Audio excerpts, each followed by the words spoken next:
Panko, 8 p.m. Eastern, Wednesday evening, which means taxes in retirement. I'm your host, Andy Panko. Thank you for joining. We got a good one today. It is a mailbag edition. I got a lot of great questions, so I won't waste too much time messing around with corny references to VFW halls and whatever like I did the last few weeks. So let me get right into it. I will still do the dad jokes because I like them. So first, I will start with, apparently, to start a zoo, you need at least 2 pandas, a grizzly, and 3 polars. It's the bare minimum. Wah, wah, wah. Who's the genius that decided to call it emotional baggage and not grief case? Yeah. And finally, my wife just left me. She says life revolves around football and she's sick of it. I'm quite upset. We were together for 7 seasons. Get it? It's a football reference. All right. Let me turn my ringer off here. Before we get started, let me throw you the disclaimer. This video is only general explanations and education. It is not specific tax, legal, investment advice. Before considering acting on anything you see in this video, first consult with your tax, legal, or investment advisor, which I am not. I'm just some guy here on Facebook Live talking about financial and retirement tax planning topics. Especially tonight, as always, I strive to give information that's that's completely accurate, or at least as accurate as I believe it to be, and I try to the best of my abilities to do that. But I can't guarantee the accuracy of the things I say or reference here, especially tonight when you all will be spitballing questions at me randomly. I'll do my best to tell you what I know, and I will be upfront about what I don't know. Again, David Fultz, full sentence, howdy, period. Thank you, David Fultz. I love it. So I won't, again, let me just get right into it. We have a lot of questions. I got 6 or 7 questions, some of which I plan on elaborating on a lot because they're near and dear to my heart, and I have very strong opinions about them. So tonight's mailbag episode, as usual, normally people can drop comments in along the way and responses to others along the way. I ask that for tonight's, mailbag thing. When you all post comments in, the post section, the comment section of the post you're looking at right now, I ask that others please don't respond to other people's questions. Even if you know the answer, that's great, but it messes up my ability to see because the comments I see here aren't stacked in terms of like replies and stuff. I just see every single comment and reply as its own comment. So if I can just ask you to feel free to post questions, everyone, that I'll get to after answering the ones I have up front. But please don't if you can contain yourself, please don't respond to other people's questions in the Facebook group. Alrighty, so let's get going. First, from Jackie Cummings-Koski. I'll try to trim this down a little bit. My question is about a small pension from the company I used to work for. The current value is $57,000 and has the option to take as a lump sum. However, I saw some very attractive options to take it as an annuity, meaning just a traditional monthly pension. I was surprised to see one option in particular that allowed me to choose something called a 75% joint and survivor annuity with indexing. It allowed me to choose a non-spouse beneficiary, so I put in my daughter, who is about 25 years younger than me. I'm not married, so there's no spouse to consider. The way I understand it is that I get a monthly annuity payment with 2% inflation adjustment, and once I pass away, my beneficiary, that is my daughter, will continue getting 75% of the annuity payment until she dies. What? Question mark, question mark, question mark. This seems almost too good to be true. And then some other stuff here. So yes, it is possible. Typically, when you have a traditional pension from a company, it's quite common that you can take it in a lump sum, meaning you get a big pot of money today, walk away, and you get no pension for the rest of your life. You're then free to do with that lump sum as you choose, roll to an IRA, typically is what happens, or you can take some or all of it out, pay tax on it, use it, whatever. Or you can annuitize it or turn it into a lifetime stream of monthly income in lieu of taking the lump sum. Now, there's often various different payment options, especially if you are married. So there's always going to be what's called just a single life, meaning the payment will last until you die, at which point the payments stop. Whether you live for 1 month or 50 years, you'll get monthly payments for the rest of your life. That's usually the highest payment amount because there's no backup or contingency or other guarantee around it. Meaning, again, if you die 1 month in, that payment stops. So you take on some risk with that. There's other ones where you can do period certain, like 10 years, for example, the payment will last for at least 10 years. So if you die prior to 10 years, the payments will continue on for some designated beneficiary. If you live beyond 10 years, at that point, the payments stop when you stop. There's commonly, for people who are married, as I mentioned, something where your spouse can get a payment if you die before your spouse. Often the payment option you can elect is the full amount of payment lives on for your spouse, or only 75% of the payment lives on for your spouse, or 50% or 25 or 0. The larger the payment, all else equal, the larger the payment you want to leave and continue on for beneficiary, the smaller amount it's going to be. Because again, there's a higher chance that the insurance company or the pension company will be paying more longer if you have a beneficiary named, especially one that's younger than you. Now, while it's common for there to be the ability to name a spouse as a survivor / beneficiary, I've never seen a non-spouse be able to be designated, like a daughter or a friend or a cousin or whatever. Jackie's pension does appear that, and she confirmed this with the plan after we spoke earlier, that yes, a non-spouse beneficiary can be named, such as a child, which is really cool. I knew that was possible. I know it's not common, but that is a fairly generous provision for the plan to be able to do that. And on top of it, it has an inflation adjustment. Now, here's the rub for what it's worth. If you do select a payment option with the inflation adjustment, that inflation only lasts, you'll get an increase every year only for your life. Once you die, and then the beneficiary, in this case Jackie's daughter, takes over the payments, there's no longer a inflation adjustment for the beneficiary. The payment will live on at, I think, whatever it was at the time of Jackie's death. So no, definitely not common. I knew these existed. They're sort of like I want to say unicorns because I don't think they really exist, although I'm not sure. But it's like something that is out there, super rare. You never saw it yourself, but it is indeed there. That's what this the ability to name a non-spouse beneficiary. Now, who knows? Maybe it's more common than I think. To be fair, I haven't seen hundreds of pensions. They're not quite that common. I've seen dozens, but I haven't yet seen one where a non-spouse can be named. So anyway, I thought that was cool. If you do have that in your pension, that is a neat little option. So thank you for sharing all this info, Jackie. Next, a couple Roth comments, Roth questions from Mariel Sipman. First, these are all, well, there's two questions from Mariel, and they're both about the different 5-year rules or holding periods or whatever. I'm trying to sum this up as neatly as possible. So Mariel actually sent me a table of all of her historical Roth contributions and or conversions. Now, I'm not going to share the exact amounts. I made a little table here I'll show you and put in generic amounts, but the point will get across just the same. So basically, let me screen share here. Here we go.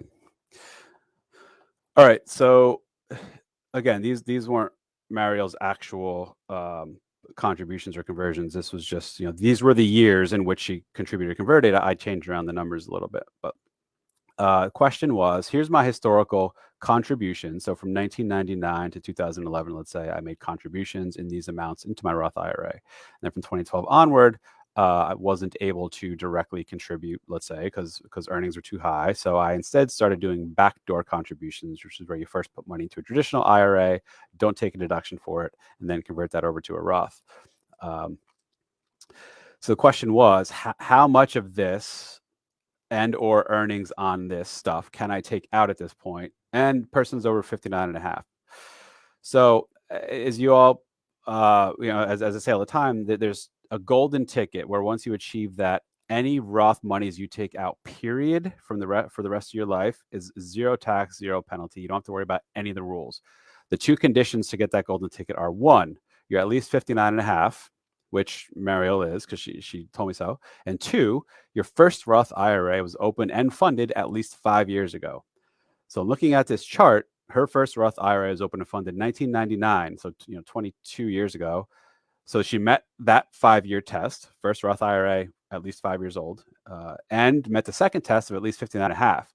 Boom, done. Stop worrying or thinking about any rules, conditions, holding periods. Any single dollar you take out of any Roth IRA of yours for the rest of your life, tax and penalty free, period.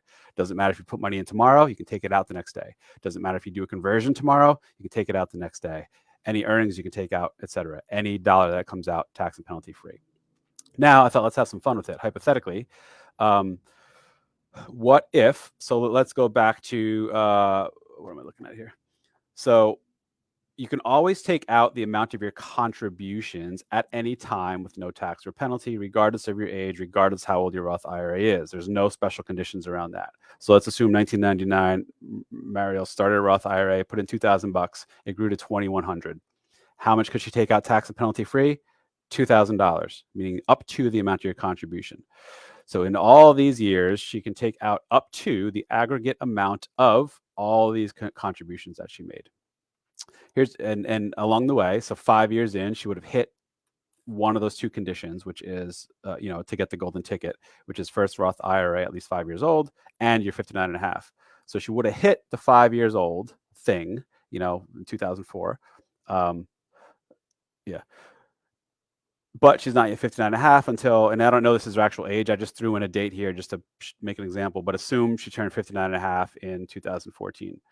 So from 2014 onward, don't need to worry about any other rules, conditions, provisions, nothing. Everything you take out, tax and penalty free. But up until then, that's where you need to worry about these rules. So the first non-contribution she did was in 2012. Again, these are made up numbers, so not what Mariel actually did. 2012, she did a $6,000 conversion from a traditional IRA. That conversion was partially taxable, meaning some of the money that was in there in the IRA, she did not get a deduction on in the first place. Some of it she did. So it's a mix. So when you convert monies over, there's what's called the pro rata rule, meaning some of that conversion is considered a conversion of your money that was already taxed. Hence, it's not taxable at the time of the conversion. The rest of it is considered money that has not yet been taxed. Hence, it is taxable. So this is where a 5-year rule comes into play, specifically a different 5-year rule, one that's unique to conversions. In this case, the amount of the conversion that was taxed cannot be taken out without tax or penalty until 5 years from the year of that conversion, or until the account holder turns 59 and a half. So at this point in 2012, you would have had to wait until you were 59 and a half. So let's say 2014, then you can take out that, that conversion. But also because of 59 and a half, considering you had your Roth at least 5 years, all these holdings rules go away. I realize the more I talk, the more I'm probably confusing people with all this stuff. So I'm going to leave this one here. I do have on my website, it's on my website? No, on the YouTube channel, I did a couple different videos about Roth conversion rules. It's all on there. I have a summary sheet that I put together that I shared in the group before, or feel free to reach out to me if you want that. That sums this up more elegantly than the one I'm kind of stumbling through now, because I realize the more I say conversion, pro rata, and whatever, and this elaborate table may not help. This may have actually hurt things when I look at this. So I hope some of you at least found this helpful. But yeah, Roth conversion rules, Roth 5-year rules, holding rules, withdrawal rules can be quite tricky if you're not fully aware of the different rules that come in play and when. All right, so I'll take this off screen share. I had a second question for Mariel, and it was, if a spousal Roth is open for a spouse who is over 60 years old, are there any 5-year rules? The conversion would be from a non-deductible traditional IRA opened a week or so before conversion. This would be the first IRA of any kind for the spouse. So first Roth IRA, so spouse is over 60, so already met one of those two conditions, meaning first Roth IRA open and funded at least 5 years ago and at least 59 and a half. So they meet that one condition, at least 59 and a half, because you said spouse is 60, but first Roth IRA is only a week old. There is still a 5-year rule that comes into play. Until that Roth IRA is 5 years old, starting on January 1st of the year it was open and funded, the person cannot take out any earnings in the account without paying tax. Because the person's over 59 and a half, there are no 10% penalties in any circumstance on anything, but taking out earnings will be subject to ordinary tax until the IRA is at least 5 years old. Mario. Okay, again, I'm sure these questions beget more questions, so I'll leave this one here for anyone that has questions. Check out my YouTube videos about this, or the the summary of the Roth IRA withdrawal rules for more info. All right, next from Anonymous, more about Roth conversions. That's why I bunched this one together. So this one's not about rules, withdrawal rules. This is specifically conversions. So many of the responses regarding Roth conversions always include a caveat of except when blah, blah, blah, meaning except when you have a large pension, or except when you have a large traditional IRA balance, which is unusual, etc. Can you speak to considerations if in these unusual situations, i.e. the top tax bracket now, large balance in traditionals over a couple $1 million, and or large pension plus maximum Social Security, considering the likelihood of taxes going up and an inability to stay within the 24% bracket. Converting later, are we crazy to consider a large single conversion in 1 year being taxed at the highest bracket plus net investment income tax, which is an additional tax that gets slapped on if you're over a certain amount of income for the year? Specifically applies only to investment gains or investment income like dividends, interest, capital gains. Were we crazy to do a single one now and get it over with, basically, is the question. For obvious reasons, I would love it if you could. Okay, yep. So basically the question is, if you're in really high income now, whether it's because large pension and or large Social Security and you have really large IRAs, so there's never really going to be an opportune time per se to do a large conversion. So do you do one big one or multiple big ones now, get it out of the way, or do you kind of do smaller ones over time and hope for the best? There isn't a great answer to this. And I'll say this to anyone who asks, and I do frequently get asked, like, how much should I convert and when? It's a lot of guesswork. It's a lot of there are some models and calculators out there. I do not like using them because they give you false sense of guidance and answers. These conversion calculators are so heavily dependent on the value of the inputs you put in. If you assume your account's going to grow at 5% per year, that's going to give you a very different outcome than if you assume your account's going to grow at 8% per year.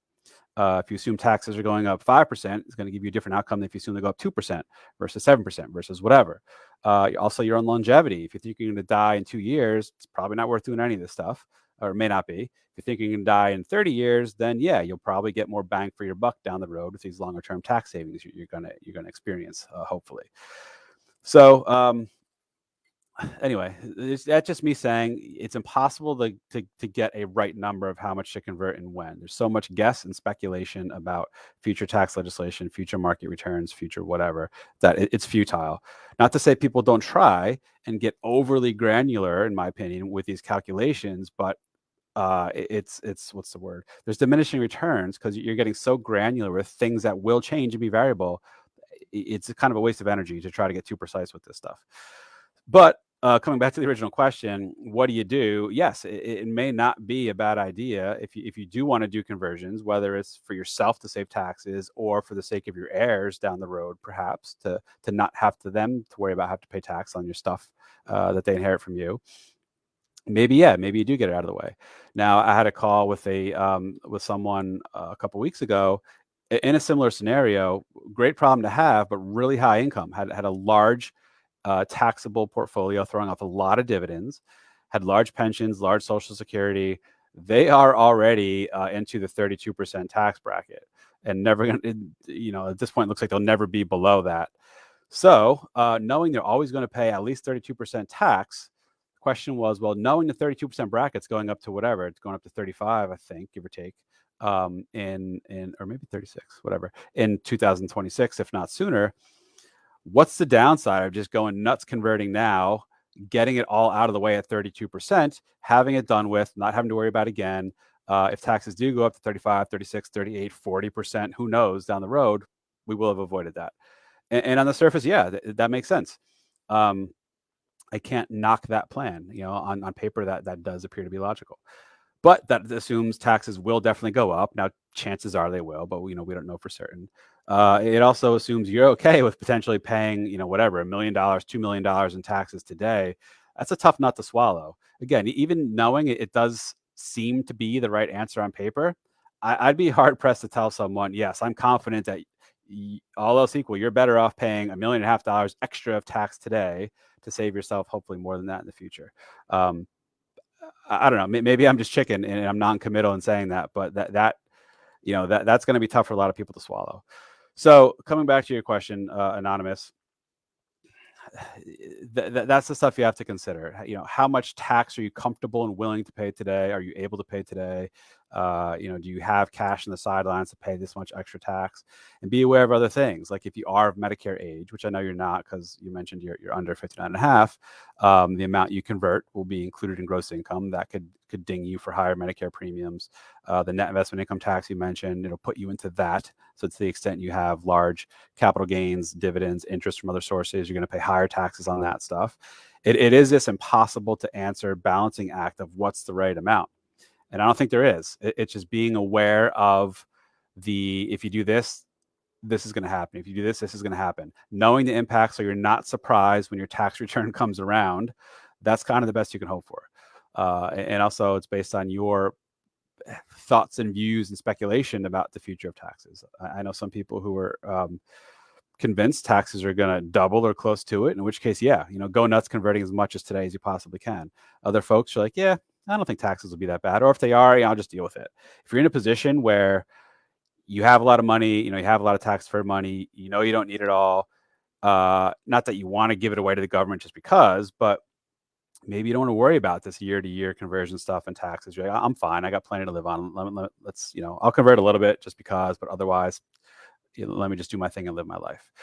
If you have big legacy goals, you want to leave money to charity, then it's not bad to leave a lot of money in tax deferred accounts because you can gift that away eventually without paying tax on it. So there's other things to consider like that. I'm kind of rambling again, but this is a really difficult one to answer, anonymous poster. But as long as you're aware of the things that will come into play and what's going to happen to your tax return, and you're aware of the educated guessing that goes on and assuming future returns and assuming future tax legislation, that's kind of the best you can do. Then decide for yourself how much you're comfortable converting today based on how much do you think you can possibly save in tax for the future. And for what are the reasons you're doing it for? To save it for yourself, to save it for your kids, to save it for your other heirs, to save it for charities. That stuff all comes into play. All right, great question. Okay, two from Mr. Fultz, Mr. Howdy, David Fultz. Two things. Please elaborate on the ability, need, and willingness to take risk as it relates to a person's portfolio. Yeah, that's going to be different for every person, but if you want and need your portfolio to grow, you need to put it at risk. There's something called the risk return spectrum. All else equal, you can't get higher return without taking higher risk in one way, shape, or form. So let's bring this around to to relevance to retirees. The answer to the first question is, what do you need your money to do for you? Don't let anyone tell you what your investment allocation should be. Definitely don't ask random strangers on Facebook groups, which happens all the time. Says, hey, I just, I got an extra $100,000. What should I do with it? Horrible question.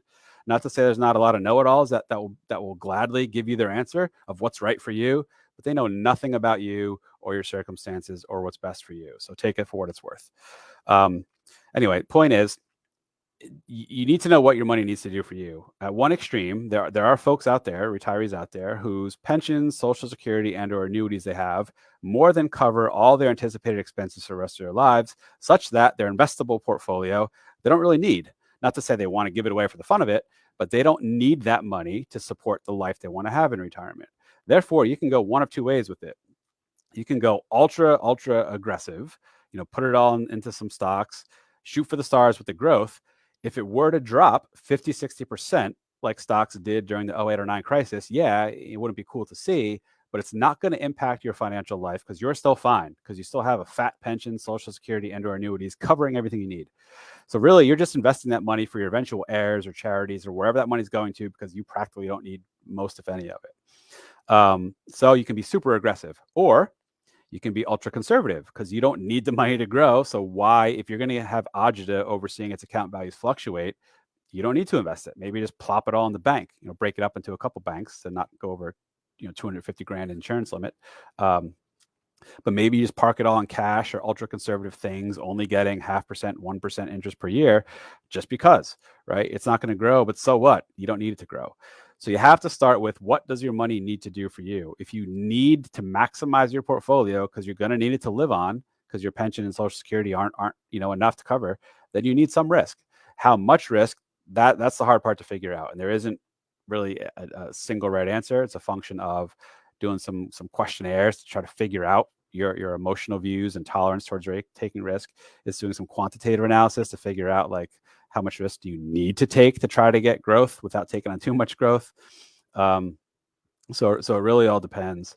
The ability, need, and willingness to take risk will be different based on everyone's emotional views, financial circumstances, etc. So that's that question. That's that answer, Dave Fultz. Second one from David Fultz. This is where I'm going to go off the rails here on a bit of a tangent. Please compare the reduction in mutual fund expense ratios to that of the changes occurring with financial advisors charging a 1% of assets under management fee. So, David Fultz, to be honest, I'm not 100% sure what you're getting out the question. What I think you're saying is mutual fund fees, expense ratios of pooled investments like mutual funds and ETFs have been coming down fairly consistently over the last 10, 20 years. But the 1% of assets under management fee that most advisors charge does not appear to have come down. If anything, there's actually studies out there that show the average fee has gone up a little bit over the last 10 or 20 years. So I think that's the origin of your question, Dave Fultz. That's what I'll speak to. Yes, mutual fund fees have come down. There's still some that are ridiculously high. I don't know why. But for the most part, they generally come down. Even actively managed ones have come down. Passive ones are, rock bottom. You can find funds that have zero expense ratio at this point or close to it. Yet advisors still charge, on average, 1% of assets under management, more or less. That hasn't come down. So what's changed? Why hasn't financial advisory fees come down? Well, partly this is my thought. Historically, financial advisors really were just folks who managed investments. They picked mutual funds, they picked stocks and bonds. That was about it. Maybe they threw in some super, super basic, super light, general other financial advice, but for the most part, they were just investment people, and they charged on that, 1% of assets typically. Over time, as investments have become increasingly cheap, easy, commoditized, and scalable to do investment management and do it well, advisors have realized, ooh, man, I need to start doing more than just picking, 5 or 6 different mutual funds for this client and rebalancing them every quarter. So advisors have started branching off into broader, quote unquote, comprehensive financial planning, or what some advisors call comprehensive, even though it's not truly comprehensive. So they are doing more and offering more and giving broader advice for their fee than they were 10 or 20 years ago, Dave Fultz.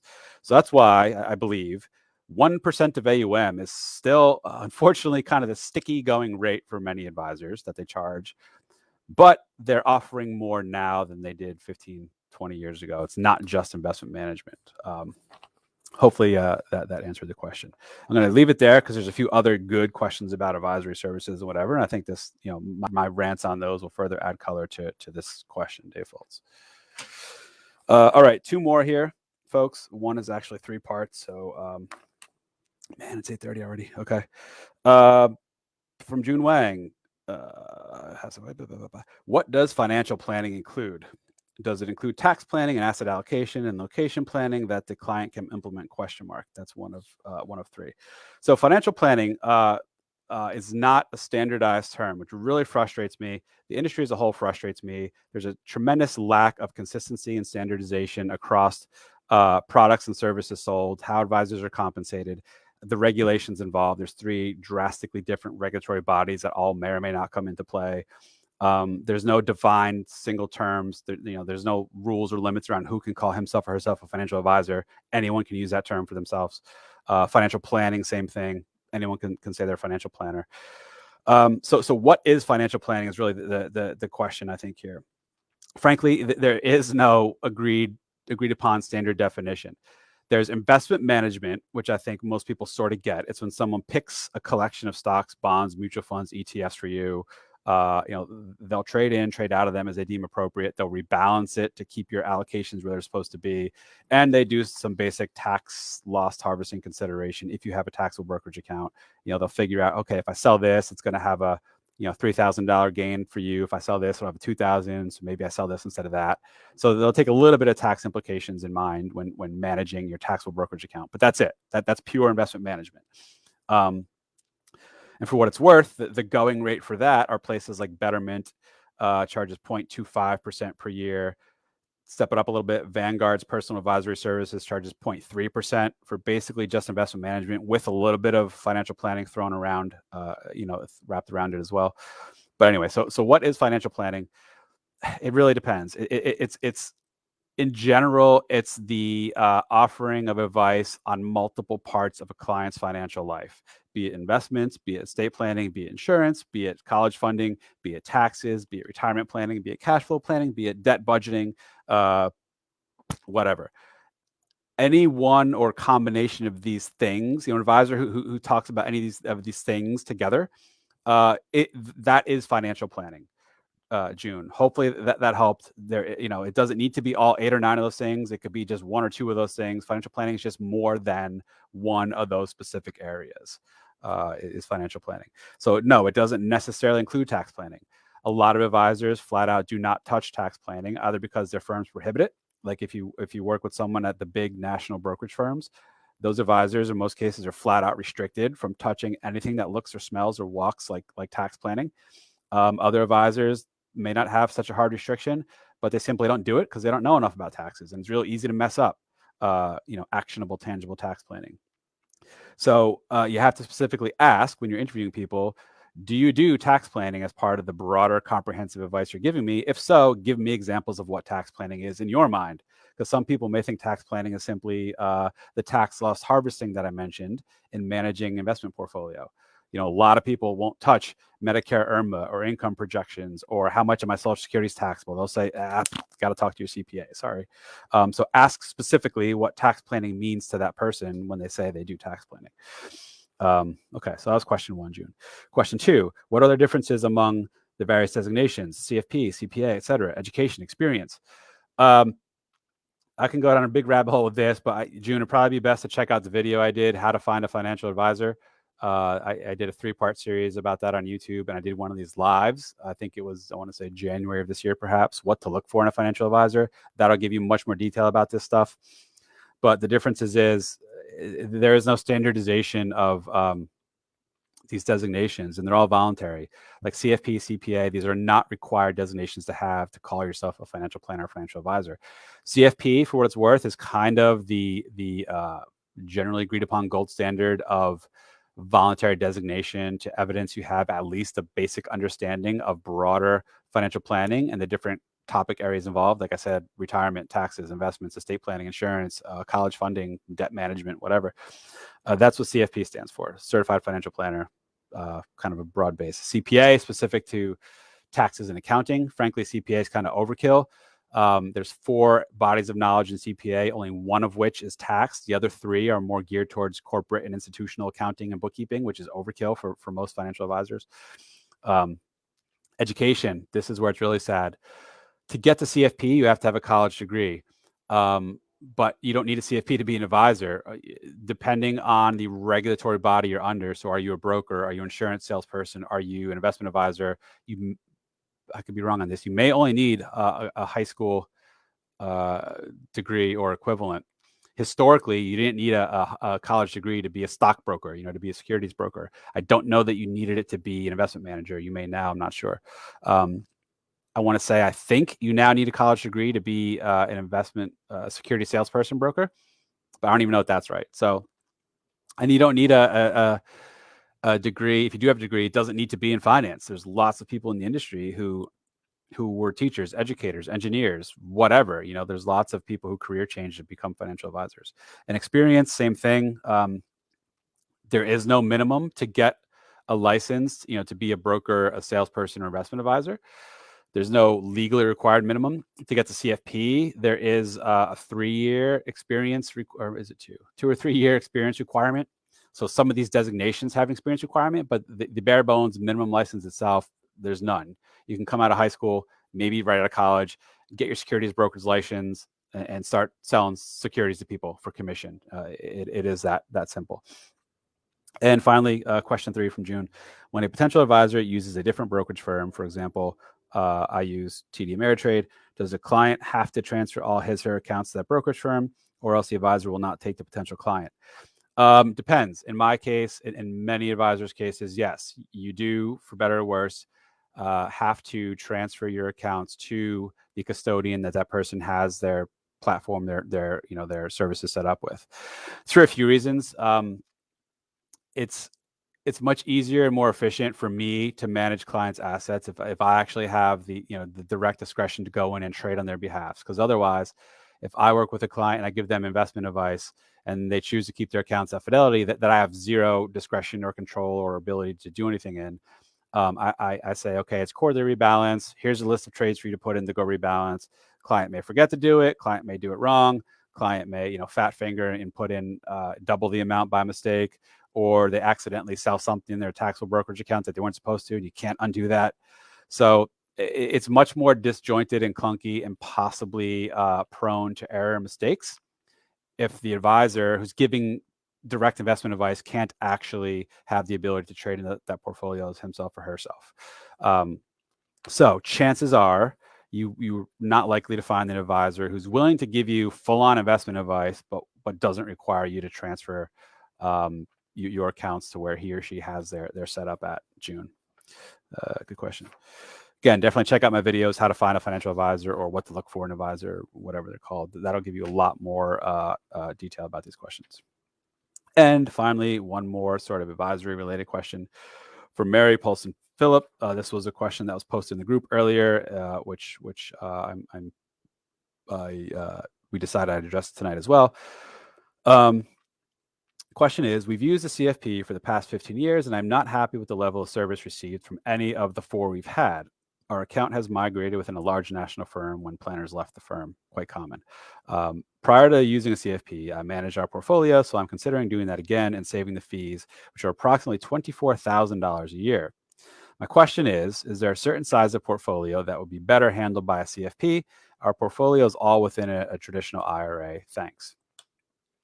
Yeah, this one gets me angry.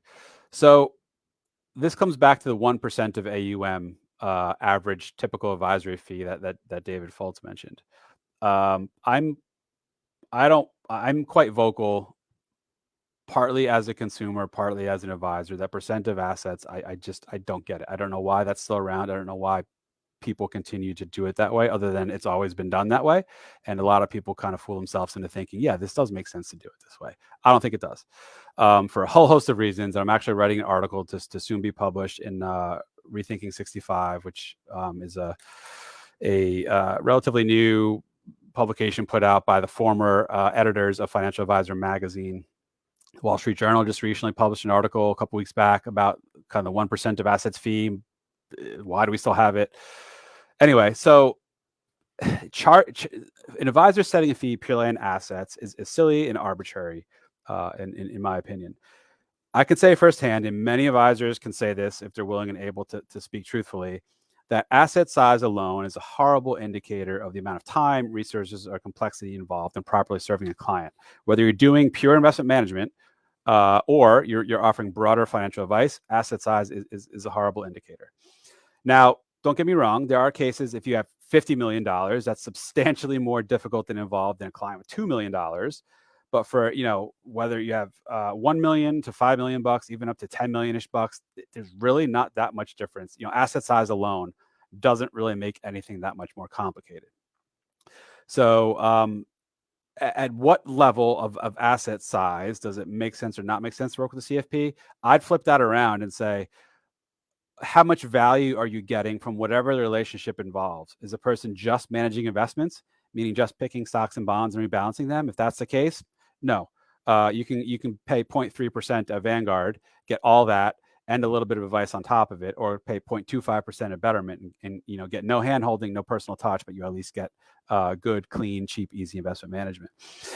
If the advisor is giving you broader advice about other things, like you have home equity, what to do with that, or when to claim Social Security, or what to do with your pensions, or tax advice, or stuff like that, that's where my view is asset size is a horrendous measure of how much someone should be paying. Come up with a fee that makes more sense. Doctors, lawyers, accountants, they don't charge you based on how much assets you have or how healthy they view you being. Their fee is based on the hours they provide, the complexity of what they provide, the expertise and experience involved in what they're providing. It's the same for everyone. Now, medical billing is different because the insurance industry completely skews that. But, for the most part, you strip that out. Doctors, lawyers, accountants, they charge an hourly fee or a flat fee or like a predetermined fee per procedure. Why don't investment advisors do the same? I don't know. They should. Where am I going with this? So anyway, and here's my thoughts. Another reason why account size is so bad, it's substantially easier to manage an IRA than it is to manage an IRA and a Roth IRA and a taxable brokerage account. Taxable brokerage account alone, for example, the advisor can't just go in and willy-nilly sell stuff because there's tax implications to every time something's sold. You have to be much more methodical and careful and put in a lot more research into the cost basis of what you're selling and when and why. In an IRA, none of that matters. There's zero tax implications to what you buy and sell within an IRA. So you can trade all day long, you can rebalance all day long. So point is, if all you have is an IRA, I can say this with certainty. It's a lot less work to manage one IRA than it is to manage one taxable brokerage account, or a brokerage account, an IRA, Roth IRA. So if you have $1 million in an IRA versus 1 million spread across an IRA, a Roth IRA, and a brokerage account, it's not substantially, but it's noticeably more effort and work to manage this million than it is just your million in an IRA. Again, where am I going other than getting angry at this? So I'll just say I don't know what the right dollar amount is. I charge a flat fee for planning and investment management. I charge a fee that I think is right for the clients I serve, the services I provide, the value I think I give, the experience, knowledge, and expertise I bring, the time I put in throughout the course of the year with every client. That's how I derive my flat fee. My fee will be higher than some people are willing and able to pay, and my fee will be substantially lower than the typical percentage of assets advisor, especially for people that have a few $1 million. I'm not trying to be cheap, but I think my fee is fair, knowing that, again, a $3 million client isn't 3 times as much work as a $1 million client, or even 2 times, or maybe even 1 times. I do have clients where clients with larger assets happen to be less work and resources than clients with smaller assets. Go figure. Oh man, I'm not answering the question. I'm just ranting, Mary. Sorry about this. So I don't know. Is there a certain portfolio size? I say don't go by portfolio size. Figure out like what services do you want and need, how much are those services worth to you, then find an advisor who provides those services, and ideally will charge you a fee that comes out to roughly comes out to the amount you're hoping to pay. That's kind of the best I can say on that. But if all you have is an IRA and your advisor isn't sending you $500 gift cards every month, I think paying $24,000 a year for probably a run-of-the-mill, average-ish advisory relationship is absolutely unnecessary and uncalled for. But that's my opinion, and I know a lot of advisors will get angry at me for saying that, but that's firmly feel that way. Again, I'm speaking partly as a consumer here. I just can't get my head around. Is anything worth 20? That's more than a mortgage. $24,000 a year is a lot, right? Think about what else you pay $24,000 a year for, and are you getting that much value for it? I'll leave it there. Sorry, I'm angry. I'm worked up. Let me get a drink, and I'll take the rest of your questions. That was it for the people who sent in questions. Thank you all. Let me put you on mute while I vent and drink.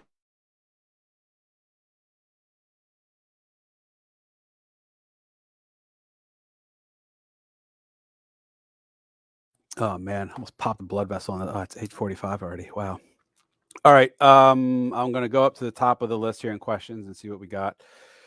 I know I'm not going to get through all of it unless I'm here till quite late, but I'll do my best here. So thank you all again for the questions you sent in. They're very good. You got me all worked up, so hopefully you didn't mind. All right, what is this? We're looking for someone to work with our wealth manager. She's primarily handling our investments, not tax implications in investing. Quite common. Not ideal, but quite common. And we keep getting directed to CPAs that only want to do our taxes. We want someone to look at what the wealth manager is doing and guide us as far as what should be doing on the tax exposure side. Should that person be a CFP, a CFA, or what? Great question.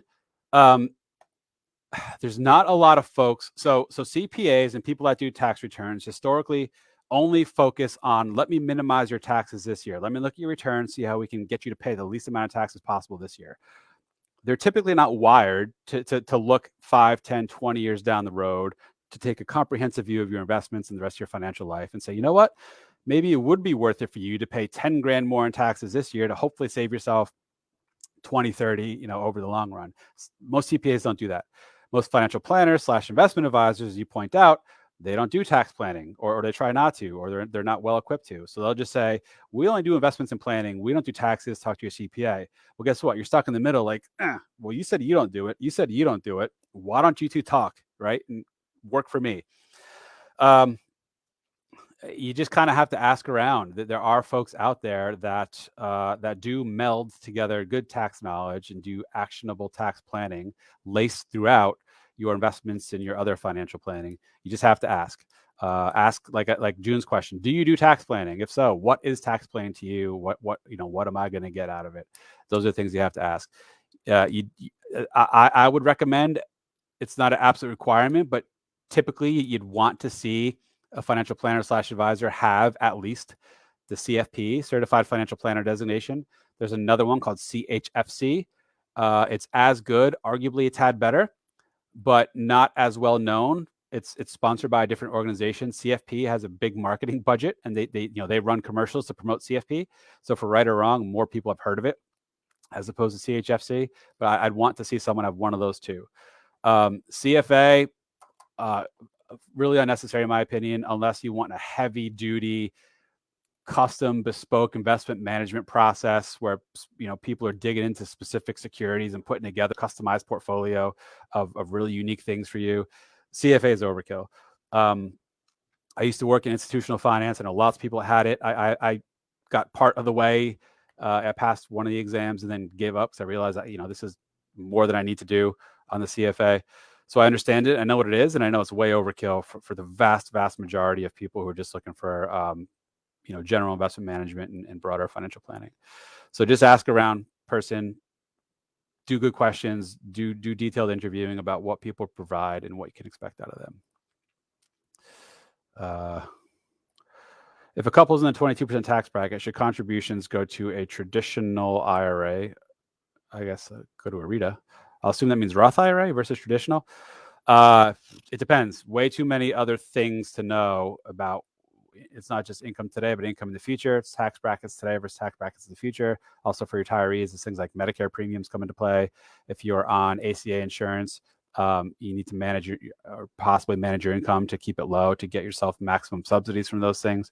So seemingly simple, innocuous question, whoever posted this, but incredibly difficult, much more involved to answer. Okay. Just look what else we got here. What's this? Is it ever beneficial to use money from your portfolio to pay the taxes on a Roth conversion? This would allow you to keep an emergency fund on hand rather than using it to pay tax on the conversion. Yes, perhaps. All else equal, it would be better ideally to use cash you already have on the sidelines to pay taxes on your conversion instead of using distributions from the IRA itself to do a conversion. It's not necessarily horrible by any means, but the tax you take, the amount you take out of your IRA to withhold as taxes, that in and of itself is additional taxable income for the year that you're not getting use of because you're taking that income just to turn around and give it to the government as tax withholding. So ideally, it'd be better if you can keep as many dollars as possible coming out of your IRA going into your Roth. But if it's not possible because it means you would have to deplete your emergency fund or something, then yeah, then it could make sense to pay taxes from your IRA as opposed to use up your cash on hand. If one spouse stops working at 55, for example, and the other continues to work at 65, can the spouse who stops working continue to contribute to their own Roth IRA for the additional 10 years that the other spouse continues to work? Yes, they can, provided that the working spouse makes more than 14, 7,000 each. Blah, blah. Or can the no working spouse no longer contribute since she once worked and contributed to the Roth, but it is as a spousal Roth? Yeah. So first half of your question, I could have stopped there.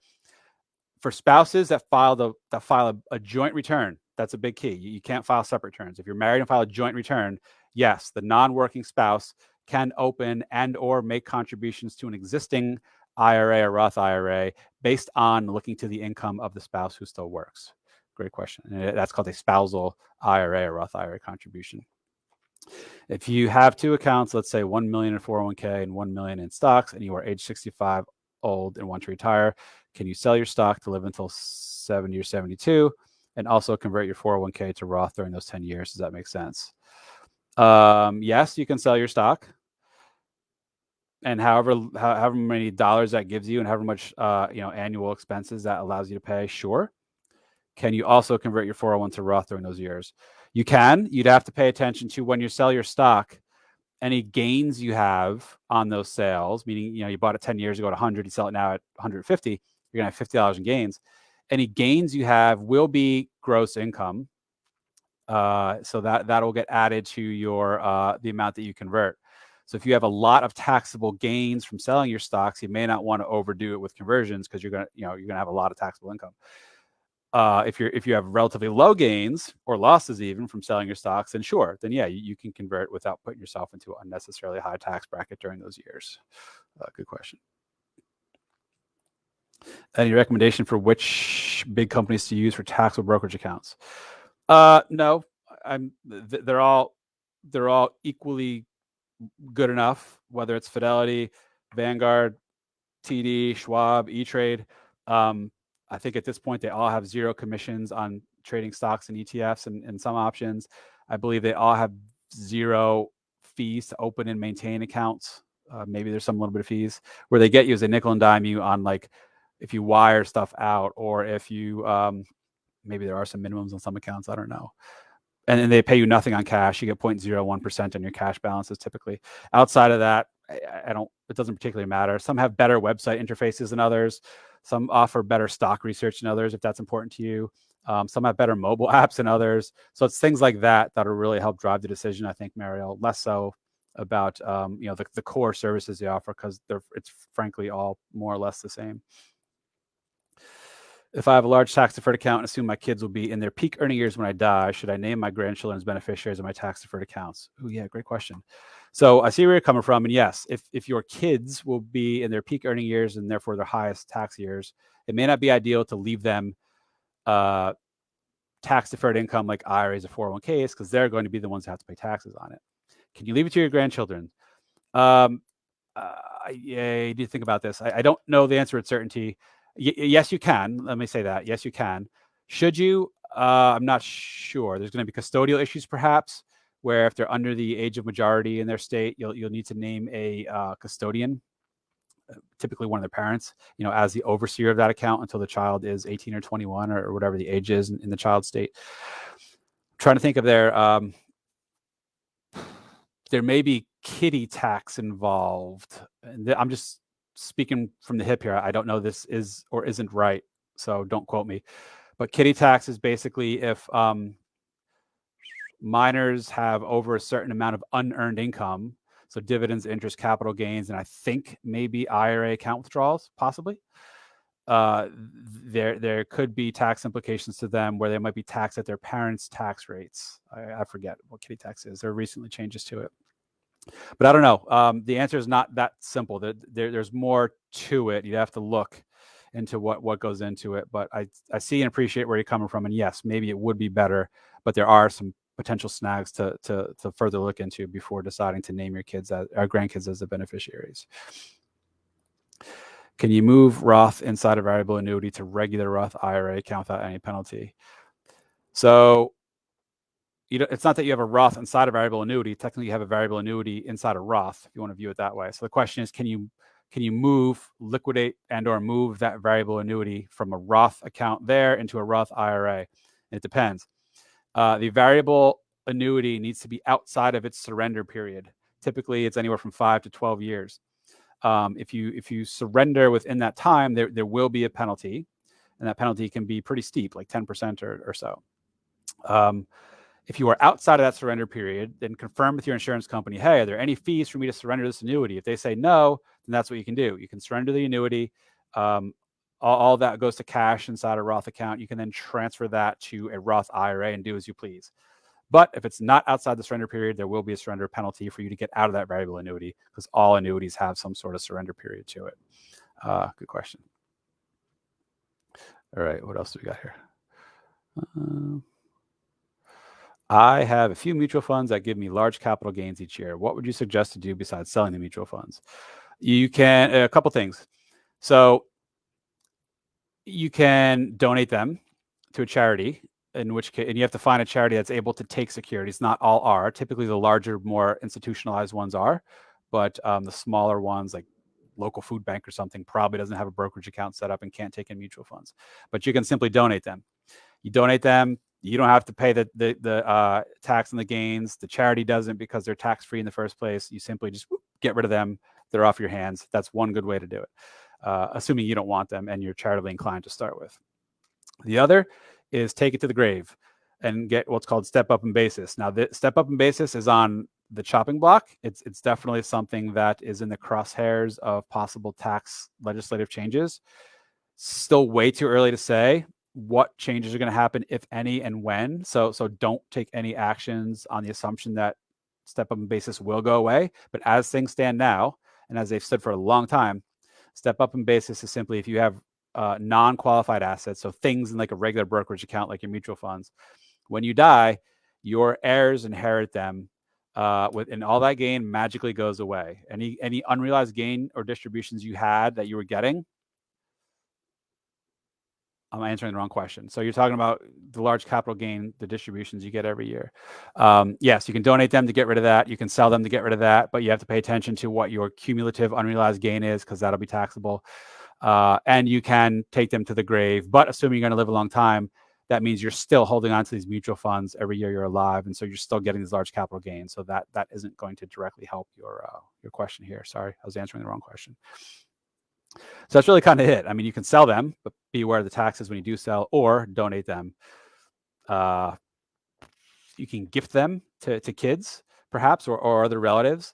You then put the burden on them to have to pay tax on these gains, and you have to be aware of the tax rules. If you give more than 15 grand per year to someone, you have to report it to the IRS. You don't necessarily owe taxes, but you have to report it, which may be more headache than it's worth. So that's another option, perhaps, is gifting it. Let's see what Jackie has to say. Thank you for the passion around compensation models for financial planners. The assets under management and account minimums have always bothered me and kept me from wanting to be part of the industry. Now I am reconsidering because I see the industry changing and figured I need to be part of the change. Yes, I am just curious why you think the industry seems to be more focused on working with people at the end of their wealth building journey versus the beginning. Yeah, you hit the nail on the head. So let me reiterate that. I am just curious why you think the industry seems to be more focused on working with people at the end of their wealth building journey versus the beginning. Here's why. Historically, all advisors, other than people who just sold products, like people who only sell insurance, they get paid from commissions. But people who are traditionally advisors or investment managers, the only way they charge is by percentage of assets. And for a lot of people, the majority of their assets, investable assets, were in their employer plans like 401k, 403b. More times than not, while those people are still working, they can't roll that money out into an IRA. And advisors, there are some ways around it now, but historically, advisors weren't able to directly manage and or deduct their fees from 401ks or 403bs.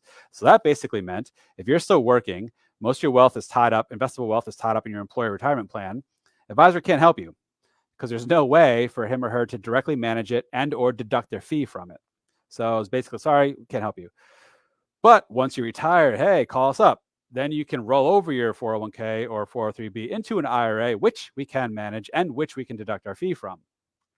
So that's historically why, Jackie, because there really wasn't a way to make money off people unless they had a lot of assets in a regular brokerage account or something, which majority of people don't. Again, a lot of their wealth of most people is tied up in 401ks or 403bs or whatever. So that's why historically, that's where the money was. That's where advisors can make the most. Now things are thankfully changing. There are folks out there planners out there who realize younger folks want and or need as much, if not more, financial planning and guidance than people near retirement. Because think about when you're in your 30s, how many important decisions are to be made around student loans or lack thereof, paying for childcare, saving for a house, saving for retirement, negotiating salary raises and job increases, and general advice around your financial life and banking and investments and credit cards and debt consolidation. There's lots of ways to provide tremendous amounts of value to people in earlier stages of life, but the percent of asset model doesn't really work because most of these people don't have a lot of investable wealth on which the advisor can advise and charge their fee from. That's why there's been this growing trend towards flat fees, towards hourly fees, towards something called the subscription and or retainer, which is like pay me $300 a month for ongoing planning advice. I don't need to manage your assets. There are alternate fee models that are thankfully gaining traction and far from dominance, but gaining, taking away some of the stranglehold and market share that percent of assets has held for so long. Jackie, that's why. Sorry, I ranted again, but hopefully that answered the question. June, follow up on the Roth and variable annuity question. Is it still called Roth or called a non-qualified annuity? No, it's still qualified. So qualified, June, means anything that has special tax treatment. Roth has special tax treatment. Traditional tax deferred stuff has special tax treatment. HSAs has special tax treatment. 529s has special tax treatment. So non-qualified is just like regular normal assets. Like you have $100,000 in your checking account, you take it and buy a variable annuity. That's a non-qualified variable annuity. A variable annuity you buy in a Roth is still qualified, but it's a Roth qualified as opposed to IRA or tax deferred qualified. We did a Roth conversion recently. I've increased my tax withholding at work to count for the taxes incurred.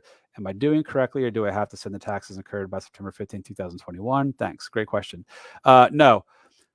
There's two ways to pay tax. Well, three ways to pay taxes. One is have it withheld throughout the year from your paychecks, from your IRA withdrawals, from your pension, from your Social Security, from your annuity, maybe something else.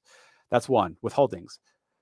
The time of the year in which you withhold does not matter. Whether if you pay $100,000 in tax this year, whether you withhold it on January 1st or December 31st, there's no concept of time. It doesn't matter. It's just whatever you withhold for the year is what matters. Option two is estimated taxes, and those do matter. Those you're supposed to take the total taxes owed, break it up into 4 even amounts, and pay those amounts at each of the 4 tax quarters throughout the year. That's option two. Option three is do nothing and just wait till your tax return, pay it all then. But that's far from the best option, because if you didn't pay enough throughout the year, either through withholdings or estimated payments, you'll very likely have an underpayment penalty slash, which is basically just interest owed on the amounts you should have paid but didn't throughout the year. So anyway, if you have the ability to do it, paying taxes through withholdings is the cleanest and easiest, because you don't have to mess around with any of this timing concept like you do with estimated payments, where again, you have to pay them kind of throughout the year. So no, so you're doing that right. I mean, not to say it's the only way, but yes, what you're doing is fine, assuming you're withholding enough. It's ultimately cleaner and easier than having to send taxes like by the estimated payment dates.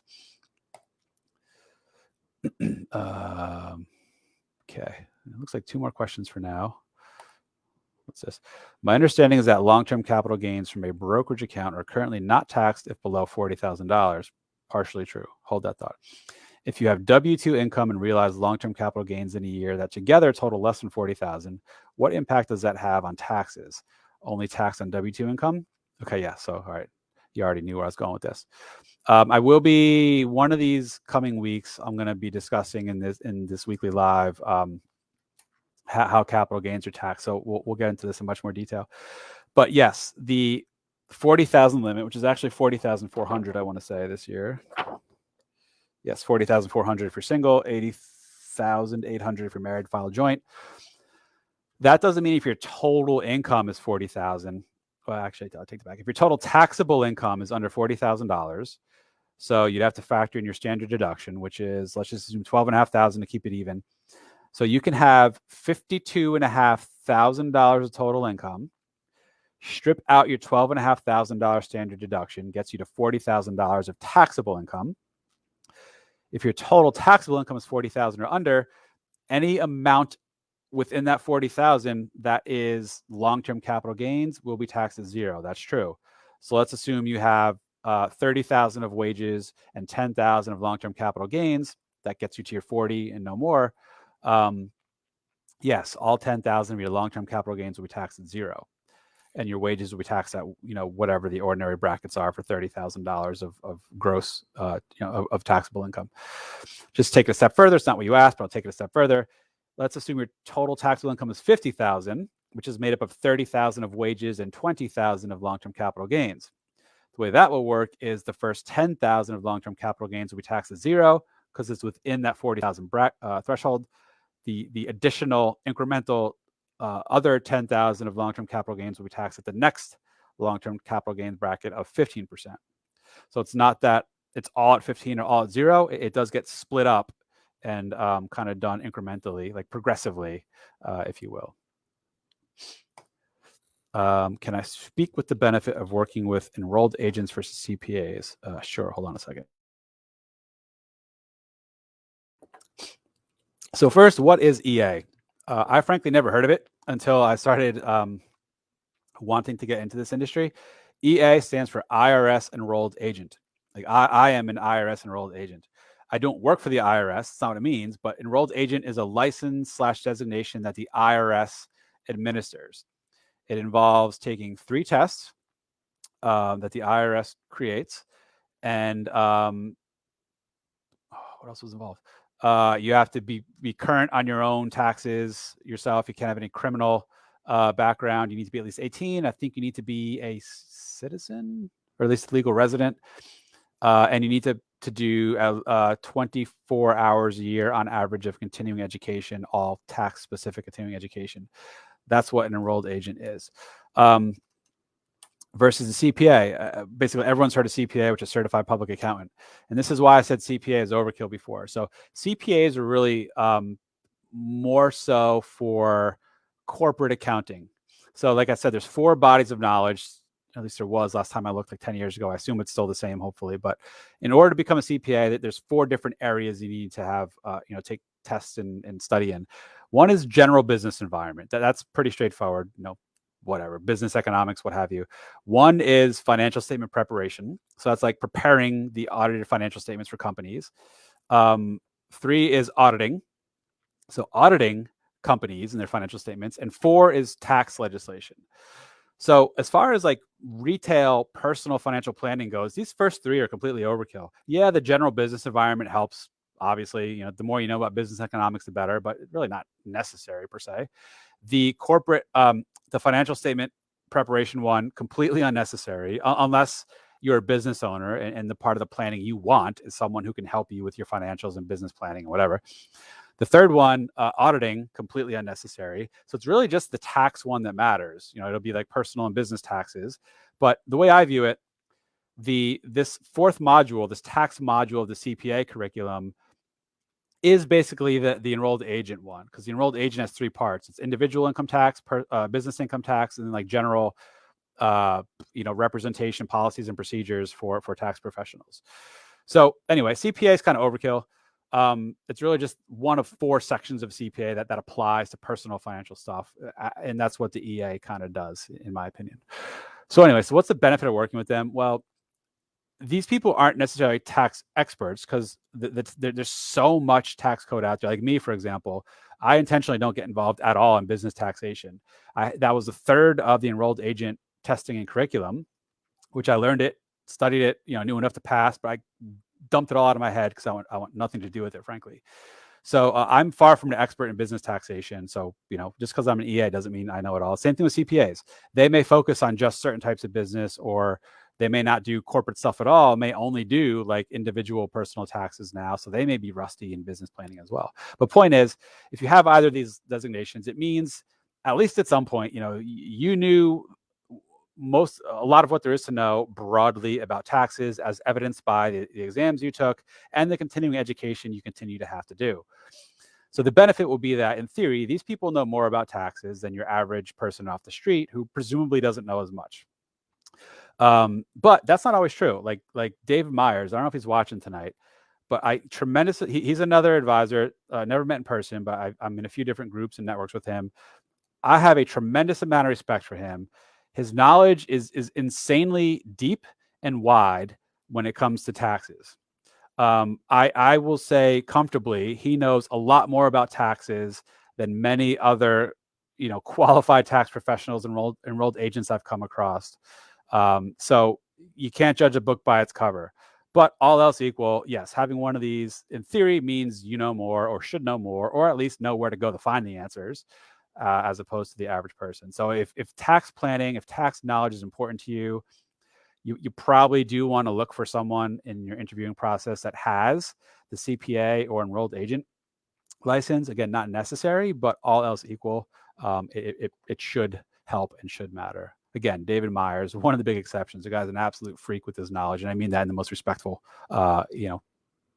positive way possible. And he's not in a CPA or an enrolled agent. What responsibilities does a 403B custodian have to assist in an IRA rollover that is moving out of their firm? Oh, that's a good one. Huh. I'm assuming you're asking because you're probably having difficulty rolling your money out of a 403B. The skeptic in me is going to say, they're going to sit on it and drag their feet because they may not want the money to leave. Dirty, not so secret in the education industry is that a lot of 403Bs are, so 401ks are set up under this government rule called ERISA, very strict. the plan, the people involved in the plan, the people who pick the plan, the options within the plan, all need to be in the employee's best interest. If not, there can be big lawsuits, and there are lots of lawsuits for people suing their 401k plans for having overly expensive funds or not the right funds or charging too much in fees, whatever. For the plan administrators not doing enough to look out for the plan participants. That's the 401k.